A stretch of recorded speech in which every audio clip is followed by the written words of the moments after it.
এটা যদি গোল না দিতে পারিস তুই তোর কানের নিচে 7 আপ দেবো। বল নিয়ে চমৎকার গতিতে এগিয়ে চলেছেন মেসি, মেসির পথে বাধা হলে মজা। এ ভাই ফাউল হয়েছে, ফাউল দেন ভাই। না হয়নি, মোটেও ফাউল হয়নি। হয় এই আমি নিজেই চোখ দিয়ে দেখেছি এটা ফাউল হয়েছে। কানা নাই শালার বুত চোখে দেখিস না শালা দালাল কনেকার। এইটা ফাউল হয়েছে। না না না এ ডি মারিয়া যা, ও ফাউল দেবে না। এই নে ফাউল কারে কয় দেখ, এই পকাত। ওরে মা, ওরে মারে।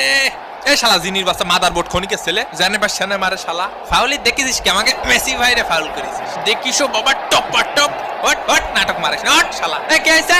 এই আমার দাঁত দিয়ে রক্ত বেরিয়ে গেছে, তুই আমার উঠে দিছিস কে? এ রে ভারী কাকা, ওর না মোটা মান্ডি থেকে সরিয়ে ওঠা মান্ডি রাখা উচিত। আসলে সিরিয়াস গুটো মারিস, এবার রেফারি আর ফাউল ধরছিস না। খেলা শুরু হয়ে গেছে পিছনে, ফাউল দাও না বসা কথা। ফাউল দিনিতে আরো ফাউল করবা? অবশ্যই করবো। ফাউল দিবা না তুমি? ফাউল করবো না। এ ভাই মেসি আমার কানে থাবা মারিছে, কানে কিছু শুনতে পাচ্ছি না। এশাল্লাহ মাঠের মধ্যে হাওয়ায় মিঠে গেছে নাকি? এ রেফারি কাকা মার্টিনেজ আমার মোষ টানিছে। এ বেটা তোর মোষে তো এখনো ভালো করে টানি আমি দিলাম না। না না না না সেটা তো বড় কথা না, শোনা